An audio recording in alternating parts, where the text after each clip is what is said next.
Matthew 24:6. And ye shall hear of wars and rumors of wars.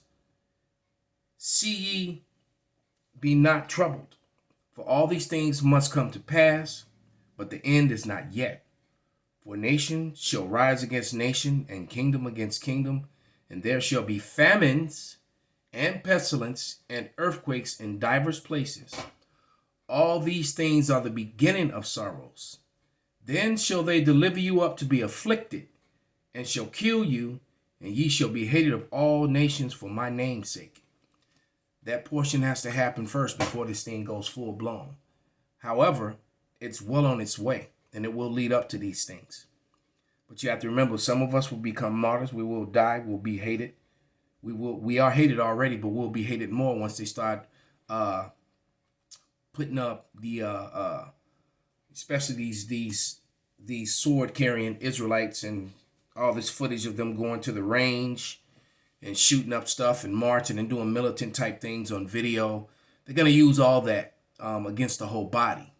And all those guys who participated in that are going to regret that they did that. And many of them will be martyrs, would die for that. And unfortunately, some of us will get caught up in that as well. That's just the reality of it. But in all honesty, it's better to die than to live under the boot of these wicked Edomites any longer. All right, because this ain't living, like Marvin said. So it's gonna get really bad out here. Pestilence, lack of food, and this is going to speed all of that up. All right, all these things are going to, because that's going to it's going to eventually it's going to speed up the collapse of the dollar. The EMIC didn't do it. They got too much pushback, too much resistance, too much evidence was coming out showing that the narrative wasn't solid. It wasn't a solid enough. It wasn't a solid narrative at all. It was just a lie being pushed. So that didn't do it. So they had to, but it did damage, and it did a lot. It helped. It helped to get us here. If they kept pushing any further, they probably would have got a complete civil war, and then they had to back up off of it too, because they needed soldiers and policemen for this time that we're entering in now. And but nevertheless, let us understand that it will lead to the MOTB. It's going to lead to the complete digital system, which is what they're working their way to. So let us play some of this video now from Stephen Ben-Nun on Israeli News Live, and let's this portion right here when he lets the president speak. So let's let it play. Of course, let's see here. Let's listen to what the president is saying. Will continue to escalate sanctions if Russia escalates. We're implementing full blocking sanctions on two large Russian financial institutions, VEB and their military bank. We're implementing comprehensive sanctions on Russia's sovereign debt. That means we've cut off Russia's government from Western financing. It can no longer raise money from the West and cannot trade in its new debt on our markets or European markets either. Starting tomorrow and continuing in the days ahead, we'll also impose sanctions on Russia's elites and their family members. They share in the corrupt gains of the Kremlin policies and should share in the pain as well. Because of Russia's actions, we've worked with Germany to ensure Nord Stream 2 will not, as I promised, will not move forward. There it is. There it is right there. The smoking gun. Stop the Nord Stream 2 pipeline.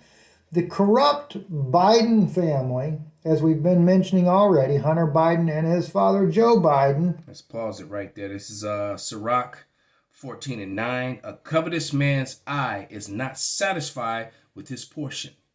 The iniquity of the wicked dry up of his soul. And with this, this is like, well, he's not white. His shirt is white. This is like Scarlet calling the blood red.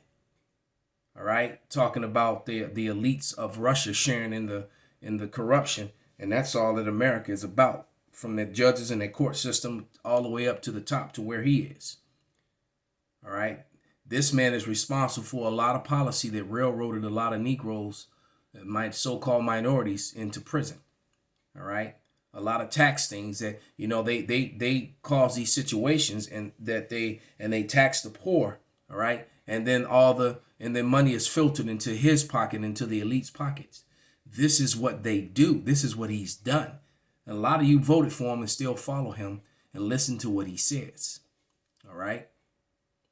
A lot of policy that he's pushed has caused a lot of people to die as of recently, you know, due to health issues.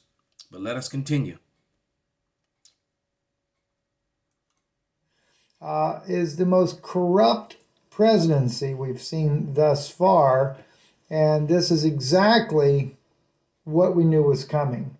So they're going to put pressure on Germany. And you have to remember, Germany really is still under the War Powers Act there. So, and see, this is how you know it's all going to fail, because the prophecy's already been prophesied. They're you know, the West is dependent on NATO, and the NATO nations are literally falling apart.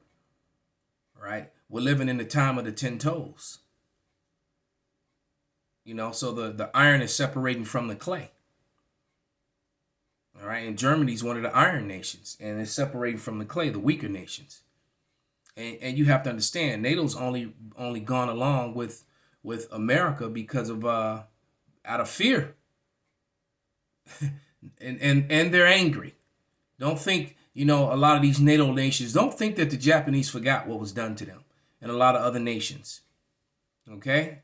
They've just been waiting for their opportunity in that time. You best believe it. But let's go to this video right here. The brother put up right about here. This of the U.S. and this Western. Was put up by the brother, by the head of GMS Vegas sit downs. Just trying to get to the. Yeah, I think that's where I want to be. Right about there.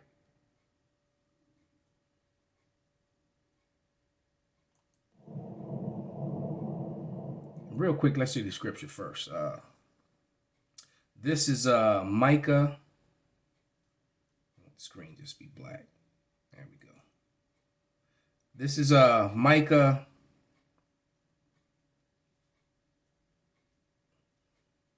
2:2. All right, and it reads. Actually, I'm going to start at verse 1, but the point is in verse 2. It says, "Woe to them that devise iniquity and work evil upon their beds. When the morning is light, they practice it because it is in the power of their hand." NATO and the West, led by America. "And they covet fields and take them by violence, and houses that take them away, so that they oppress a man in his house, even a man in his heritage." All right, and they did that to the children of Israel, but they're doing it to the rest of the world still right now, man, because they're not satisfied with the portion they've already stolen. All right, and it's just amazing how they ignore provocations, you know, and especially here in America. America will ignore all that it does to cause a reaction from other nations and other people. They ignore the circumstances that, you know, that they create, and when people lash out or take a stance against them, and then just look at them as if they're just these aggressors, and completely disregard all the things that they did to them to lead them to the point to where they're being aggressive with deflection and propaganda. It's just mind-boggling how, and then if you speak on it, you get called un-American, or, you know, or socialist or something, you know, or whatever, or even a terrorist, by pointing out the obvious. But I digress. Is underway. The head of NATO says they have hundreds of warships standing by in the Mediterranean Sea. Things are spiraling out of control. So how did we get here? The media explanation is basically Putin evil, but this explanation leaves out the core of the issue, which is NATO's expansion. NATO, which is short for the North Atlantic Treaty Organization, was originally formed at the beginning of the Cold War as an anti-Soviet military alliance composed of the US and Western European powers. Now, one might have thought that since the Soviet Union dissolved and is no longer socialist, there would no longer be a need for a NATO. But instead of disbanding, the NATO alliance actually expanded after the Cold War into several countries that were once part of the Soviet Union, although it rejected including Russia itself. For decades, basically all political figures in Russia, not just Putin, have objected to this NATO expansion as a repurposed military alliance aimed at encircling Russia. NATO claims it's a defensive alliance, but after the Cold War, NATO went on to topple the governments of Yugoslavia, Afghanistan, and Libya. Given this history, Russia fears that it'll be the next target. Furthermore, Russia's demand that NATO stop its expansion isn't exactly unreasonable, considering NATO countries made several promises that the NATO alliance wouldn't expand past Germany. These promises were since broken, and leading US national security figures openly dream of regime change inside Russia itself. Fast forward to 2013, when pro-EU protesters took aim at Ukrainian President Viktor Yanukovych, who was playing the EU and Russia against each other and wanted Ukraine to stay out of NATO. After Yanukovych announced a deal with some in the opposition, the more extreme elements, led by literal armed Nazis, seized the president's palace. These protesters were openly supported by American politicians and ushered in a new far right. And John McCain there was seen, that dude was wicked as can get. And they, he's honored now. Although I do believe that he got put to death for his crimes, and they just kind of, gave him his honorable burial, But nevertheless, the dude was all on social media with the leaders of ISIS, taking pictures, posing arm in arm, shoulder to shoulder with them. Come on, man. Anti-Russian government that aggressively sought Ukraine's membership in NATO. From Russia's perspective, you can see why this coup in Ukraine was so serious. Russia was already surrounded by NATO countries, and foreign powers invaded Russia through Ukraine in both world wars. So there you go. You have my country. I use this analogy all the time. If you stand in front of my home, on the sidewalk, off my property, or even at the street, armed, and then you also stand behind my house in the alley, armed, and then you just say, well, we're not doing anything to you. We're just, we're just doing drills. We're practicing. Or we're guarding our interests.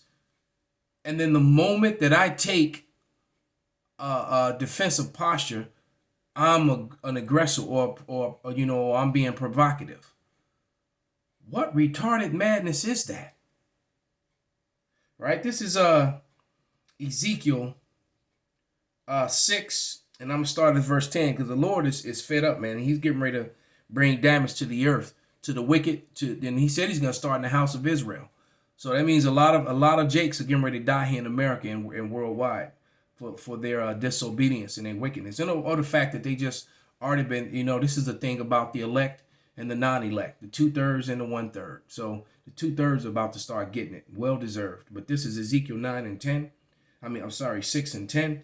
And it reads, and they shall know I am Yahweh, and that I have not said in vain that I would do this evil unto them. Thus saith the Lord power, smite thine hand, and stamp thy foot, and say, alas, for all the evil abominations of the house of Israel, for they shall fall by the sword, by famine, and by pestilence. And that's about to happen. That's what happens when this world war kicks off, and when the digital system comes in, and when the MOTB is pushed.